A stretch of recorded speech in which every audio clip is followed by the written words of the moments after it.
Greetings friends, old and new. Dragon here one more time with another review and getting into The People's Hero today, directed by Derek Yee, former Shaw Brothers actor turned director. A pretty exceptional crime drama starring two of my favourite Hong Kong actors actually, starring Leung and Tony Leung.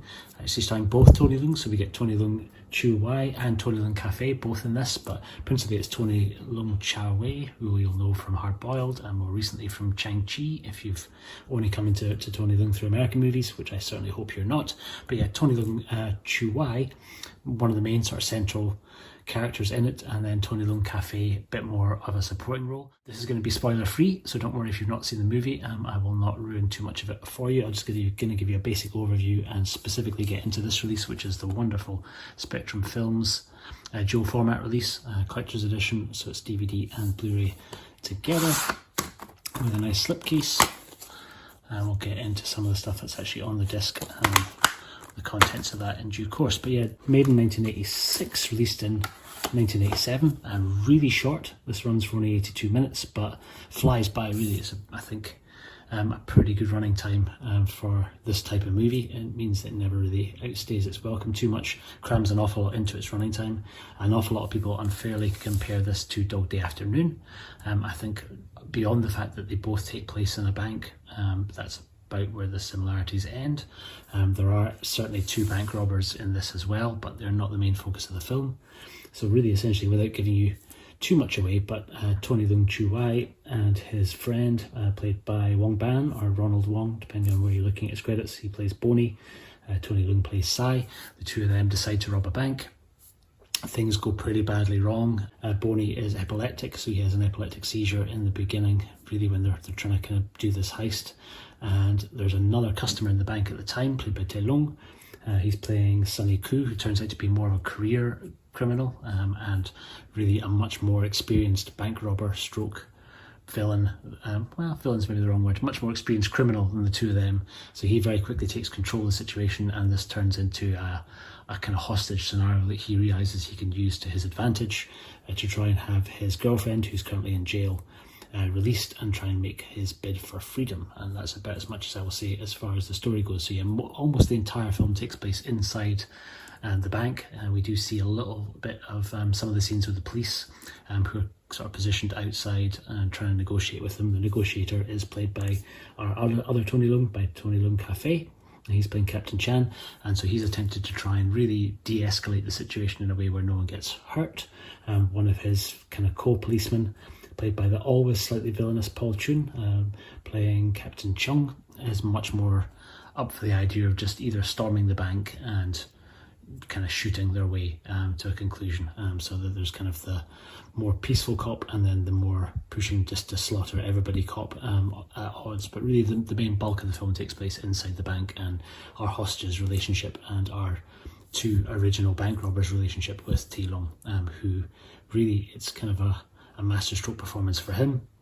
One of the more emotional Leung performances that I've seen. He gets to really do quite a lot. There's a lot of range to what he's asked to do by the script, and he delivers really, really well. Leung's a phenomenal actor. I don't know how many of you know him from Shaw Brothers. Many people might just know him from A Better Tomorrow and onward, but he's a pretty phenomenal actor, really, and has always been one of my favourites. It's great seeing him get to flex a little bit more some of the acting chops that we don't see from him as much, so he's kind of able to do quite a lot more emotional stuff, and he kind of walks this line between being still a pretty tough career criminal and also kind of really being quite vulnerable in quite a lot of places. But yeah, really, really good. The supporting cast filled out by Elaine Jin, playing a tiny part as his girlfriend Lotus. We don't really see her that much until the end of the movie, but she and Tony Leung Chiu both nominated and got Best Supporting Actor awards at the Hong Kong Film Awards. Cinematography is really good, really capable, by Wilson Chan. The score is exceptional. For a Hong Kong movie, that's not something you can often say. A lot of the time they would just borrow music from other places, but the score for this by Lowell Low is really good. It's kind of got an almost John Carpenter-esque kind of vibe to it. There's a lot of it's pretty stark with just kind of drums, but yeah, it drops in and out as required, to let the action happen, but really well put together. And directed, as we say, by Derek Yee. Derek Yee was a Shaw Brothers actor for a long time before he started directing his own movies.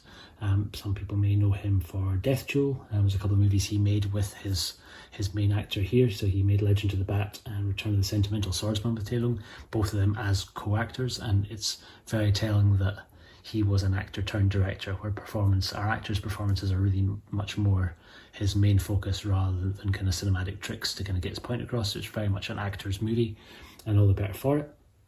It was produced by Chum, who people may know as some of his acting performances. He played Curly in Winners and Sinners, and also has got a very small part in Wheels on Meals as well as one of the mental patients. He's the guy who's laughing continuously. But he'd been, as well as being an actor, was also a producer, and it was really his movie company or his production company which helped Derek Yee get his start. He made The Lunatics, and then after that Derek Yee brought the script for People's Hero to them, and they made The People's Hero. Really effective, great little underrated Hong Kong crime movie. I think it's well worth checking out. But I know some people do struggle a little bit with the Spectrum releases and they don't have English subs. We were fine going through this with the Cantonese, and my wife kept me right. So it didn't bother me not having subs on it. If you do want a version with subs, there's this version out of Hong Kong, which has got English subs on it, but not as nice a disc, certainly not as nice cover art on it. Cover art for this one's been done by the wonderful Thomas Walker, who's been doing quite a bit of work for 88 Films recently. He did the cover for Violent Professionals and The Tough Ones, as well as the upcoming Steelbook for Dragons Forever, and he's done a great job of really putting together this. So we kind of see Leung as the main focus with our kind of hostages, and Tony Leung, Chiu at the front there, replicated on both the inner sleeve and this nice little wee slip. And inside we get our two discs, so we get our DVD and our Blu-ray. We get Tony Leung Chiu on one disc, and our other Tony Leung Cafe, and that is Elaine Jin as Tate Leung's girlfriend at the side of that disc there. Extras wise, they're great actually. There's two pretty substantial extras that they've created specifically for this release. The first one is in French, and it's a sort of presentation about the film by the film critic stroke author Arnaud Lanuc, who wrote Police v Syndicate du Crime book. I think he's based in Hong Kong. There's a couple of articles on the South China Morning Post about him, so he's long been a champion of Hong Kong cinema.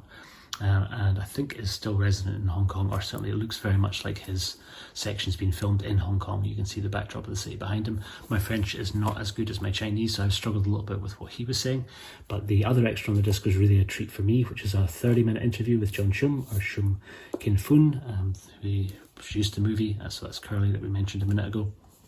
His interviews are in English and really good. He speaks not only about this movie, but his background of how he started the company, how he came to work with Derek Yee, how he started working with Sammo Hung, and some of the work that he did in the 80s, really, when the two companies he was running, D&B and Maverick Films, were both probably at their most productive. So I think D&B was making about 16 movies a year, Maverick was making about 2 or 3, and he was at the head of both of those. So he's a pretty prolific producer. A lot of people just think of him as being an actor, but into that he was also a pretty long-running activist as well. So he's pushed for Hong Kong's independence for a long time.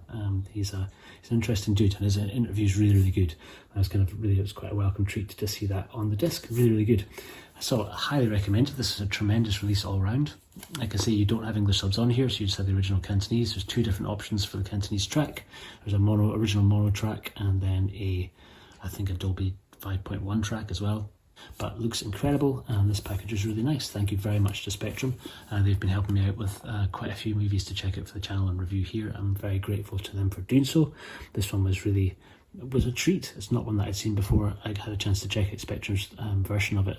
Just a really great, really compelling little thriller. I think the fact that it all takes place in one location kind of heightens the tension, and it works really well. All the characters feel really believable, and Leung gives a phenomenal performance. Highly recommended. So for the movie, I would say a 7.5, maybe even an 8 out of 10. For the release, a 9 out of 10. It looks incredible, sounds incredible. And the extras a 9 out of 10 too. It was tremendous seeing that Chum interview. And for the cover art, 10 out of 10. I'm a big fan of what Tommy Swoker has been doing. Check out his Instagram. I'll leave a link down to that below and see some of the other covers and poster art that he's been creating over the last little while. But beautiful, a kind of fine choice for cover artist. That's it. That's A People's Hero from 1987. Thank you very much for watching. Check back in again tomorrow for another vid. See you on the next one. Cheers.